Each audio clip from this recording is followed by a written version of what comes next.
We raise our cups in an empty room. In this light, the curtains are transparent as gauze. Through the open window, we hear nothing.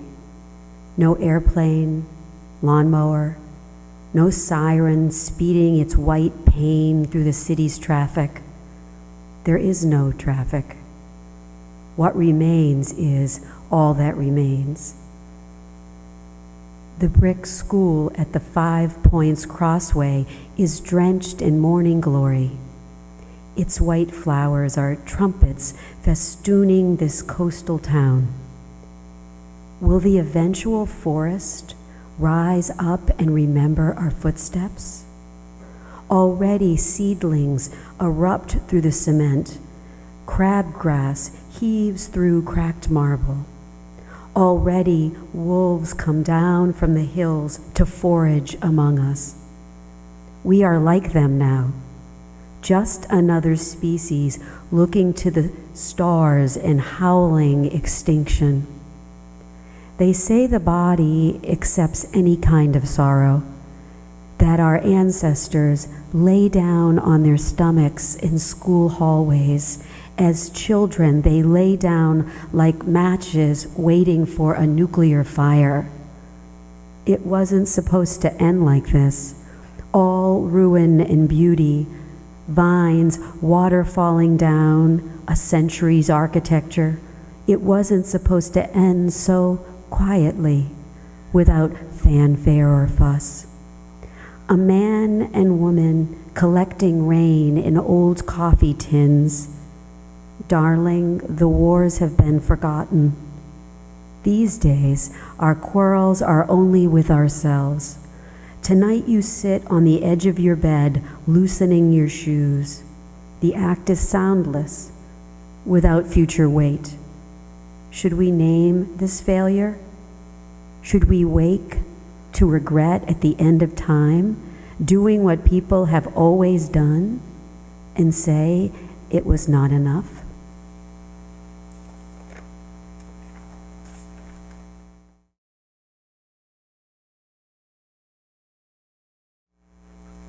It comes in every storm. And don't you feel also, perhaps, a stormy sorrow on the skin of time, like a scar that opens again, there where the sky was uprooted? And don't you feel sometimes how that night gathers its tatters into an ominous bird, that there's a beating of wings against the roof, like a clash amidst immense spring leaves struggling, or of hands clapping to summon you to death? And don't you feel afterwards someone exiled is crying, that there's an ember of a fallen angel on the threshold, brought suddenly like a beggar by an alien gust of wind?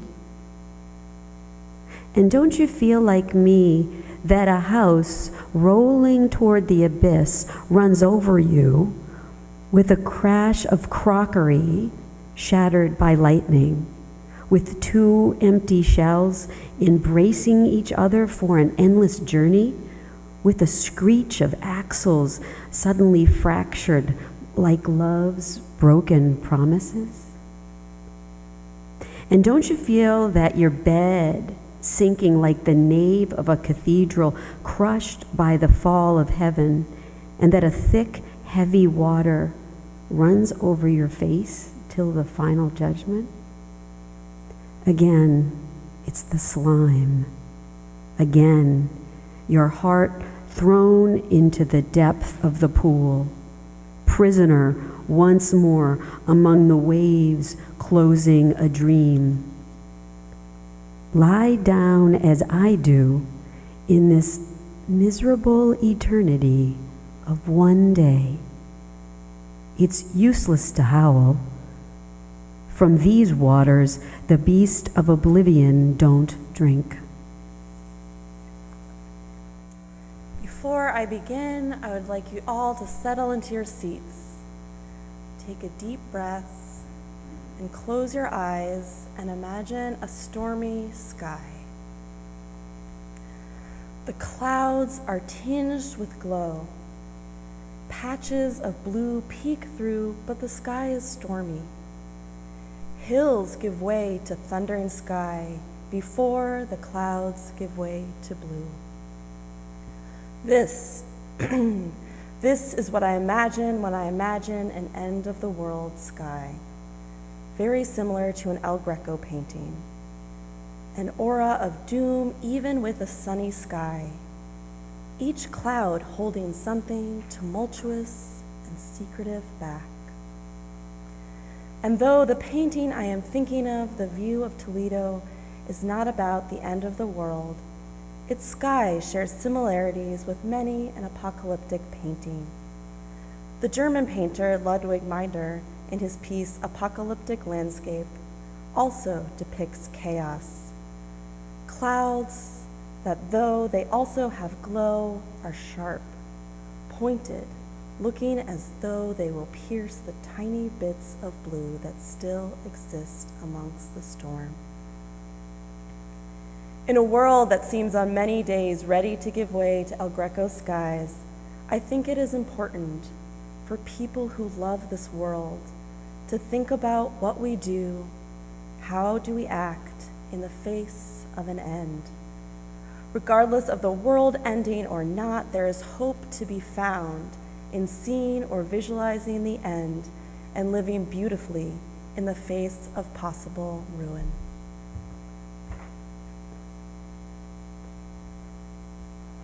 In some ways, I have already survived apocalypse. I am a child of it. My father came to this country as a refugee from Vietnam, and he fled with many others in 1975 as Saigon fell.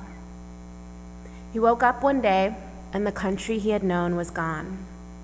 There was a new flag, the cash saved in bags in the basement was worth nothing, and he was headed to a new country with a new language, a new culture, a new government, a new everything, the end of all he'd ever known. Recently, I was chatting with some of my aunties, and I realized that many of my older relatives had never known peace, had only ever known war, storm, until they immigrated. That between French colonization, Japanese occupation during World War II, Civil War, US war, they had never not lived with war. War was normal, peace the aberration. Apocalypse, the storm, was normal. So many of us are survivors of other apocalypses. Violence is so transforming that nothing is unchanged. Genocides, wars, famines, floods. And many of us know something about how to survive apocalypse. We have spiritual skills, maybe ones we wish we hadn't earned, and wisdom about getting through. And we testify to a terrifying and a liberating truth. However we are now is probably how we'll be at the end of the world. Whatever love or greediness, whatever armor or tenderness, whatever selfishness or selflessness that is ours now is likely to be with us when we confront the ruin.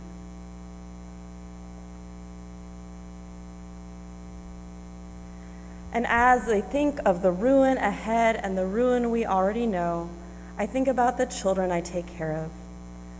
A precocious young child I often babysit for has asked me on several occasions what happens at the end of the world. I am, of course, always taken back and frankly disappointed that our conversation has left dinosaurs so quickly. Always nervous about saying something that will spark too much anxiety, too much pain for someone so little. So first, I tell him that the end of the world is probably not going to happen for a long time. Then I ask him, what do you think? what do you think happens at the end of the world? He tells me people will probably be gone. And then he asks, do you think people will be gone? I first tell him, I don't know. And then I think about what comfort he needs from this question. I think about the need to confirm that his anxiety is real, the feeling that the world could end. I attempt to affirm what he is feeling is real. I tell him things are going to change, but things are always changing and have already changed. And then I recognize the need to know that something, anything, will last. Something that we know and feel will keep going. I tell him that so many things will change, but that I believe our love will last. I believe that no matter what happens, there will be some sort of legacy of love that outlasts us all and will occupy some spot amongst the galaxies. The brilliant activists, writers, and sisters who I'm often turning to these days, Adrienne and Autumn Brown, host a podcast called How to Survive the End of the World. The tagline is, learning from apocalypse with grace, rigor, and curiosity. As the Wailing Jennies sing, and as our young person read from the box earlier, when that storm comes, don't run for cover. Don't run from the coming storm. There ain't no use in running. I am definitely not fearless in the face of all the big and little ends of the world. And when I can free my heart up a little bit and free my brain up a little bit from the onslaught of personal and political grief and harm of these days, sometimes I can remember that being afraid of what is coming, trying to run from that storm, does not keep it from coming. But I can learn what is trying to be taught. I can learn what kind of umbrella I need. I can practice living my values with tenacity and grit now, so that in even harder times I am practiced, tested. In crisis, we know there is still a way to be love in the world. And under crisis, at times, who we really are is revealed. A hard story in my family is that one of my family members was left behind, not brought with the rest of the family on refugee visas by plane to the U.S. Because of family tensions, 2 relatives and my young cousins had to come by boat many years later in a terrifying journey from Vietnam to Malaysia and eventually the U.S. Apocalypse reveals our best and worst selves. Our best and worst selves. Faced with the unknown, it is easy to face it with either our worst or our best, and it is important that we do not forget that we are both. And we need to remember we are both. We need to remember that we are both because we need our best and worst selves to find both the rubble and the hope. And the best hope is the hope that has been buried under trash, under debris, under it all. That is the hope that survives. That is the hope we need. The hope we need as our best and worst selves, the selves that are human, fragile, the humans that will not last forever. When I first think about what the end of the world could bring, I first think of all the people who feel closer to the end, whose lives have already been upended in a way in which the world they knew has already ended. I'm reminded of the people who have nothing but concrete walls and windowless rooms to locate their hope in. I think of the men I work with in prison. I think of the many people in immigration prison who I briefly connect with over a hotline. I then think of what I've been told by these people, specifically the men I work with in prison. In all the prisons I have worked in across programs about career development or learning alternatives to violence, they have all told me, keep fighting and live the lives we cannot. Some of them say specifically, fight for us. Others just say, fight this system. But all of them tell me to keep fighting, keep traveling, enjoy all the foods we love all the people that love you, and hold so very dear your freedom. As a privileged young white woman, I have a great amount of freedom that remains unchallenged. With this freedom, I of course have great responsibility, but my responsibility is not to find and uncover hope. That is all of our responsibility. My responsibility lies with making sure myself and other white people, other people of privilege, especially my other white women, do not block the way for others. Do not block the way with our own insecurities, our own embedded, unrecognized racism, our own fear. Margaret Atwood, in her poem, Morning in the Burned House, begins, "In the burned house, I am eating breakfast. You understand, there is no house, there is no breakfast. Yet here I am." There is a deep sense of loss present in the beginning of this poem, as well as perhaps a sense of denial, the want and need to still eat breakfast, even in the house that is not there, even when there is no breakfast.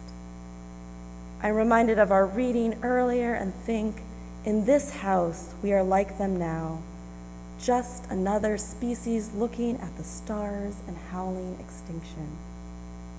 But we also howl at other things. We howl for survival, like running for the plane we know we will not catch. You howl because those stars in that night sky were so beautiful. I howl because every heart turn and break, I am surprised and blown away by my capacity to still love. And we howl for the time the earth will remake herself without us.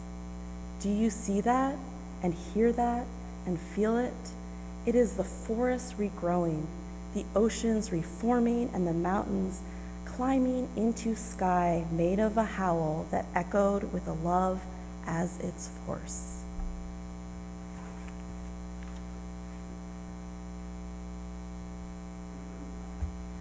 My same aunt who was left, who had to come on a boat with her kiddos through pirates and storms, escaping re-education camps, is one of the funnest people I know. In her 60s, she rocks scantily clad costumes on any holiday that might merit one. She loves fast boats, strong drinks, and spending too much time in the sun. She loves a really good breakfast. She lives her life full of beauty because she has seen so much ruin. Beauty too persists, and we have all experienced it. The miracle of beauty breaking through even in the sharpest times. The sweet babe smiling at the memorial. The stunning sunrise, even as another war is declared.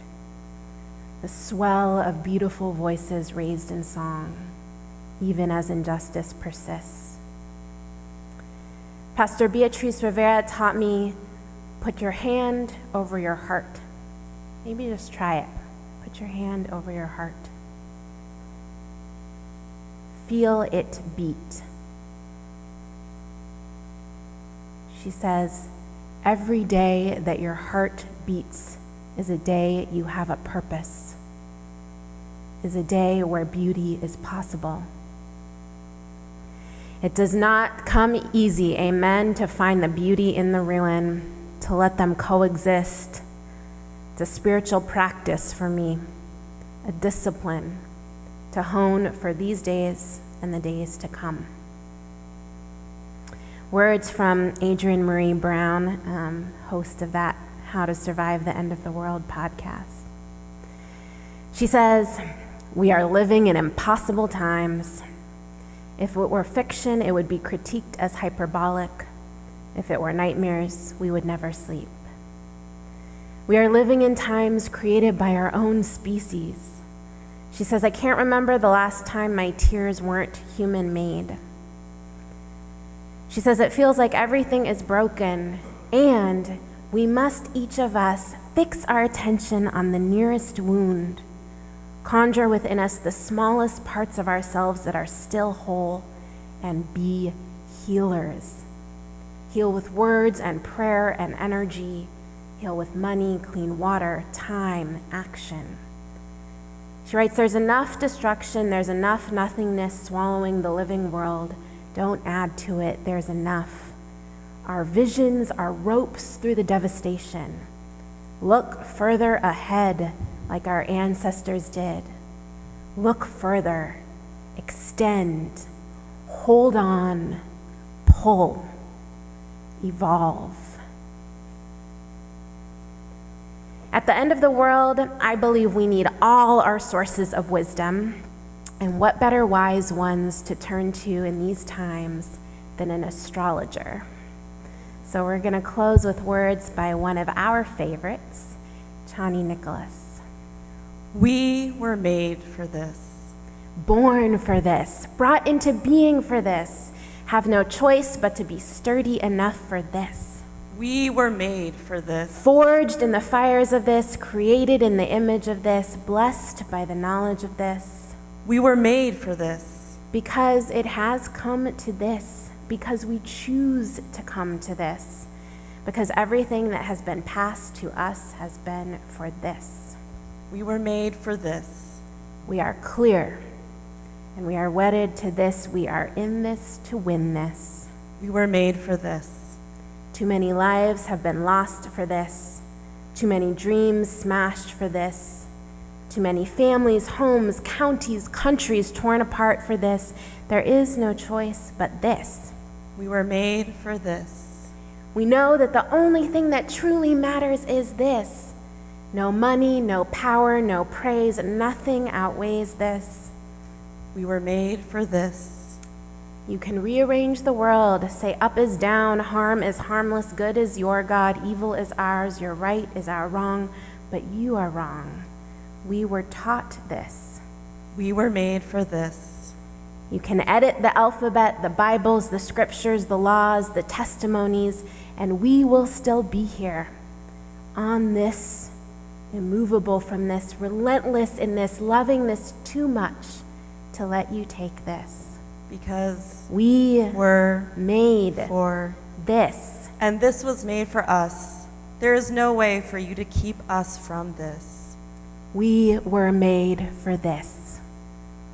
Amen. Amen. And blessed be.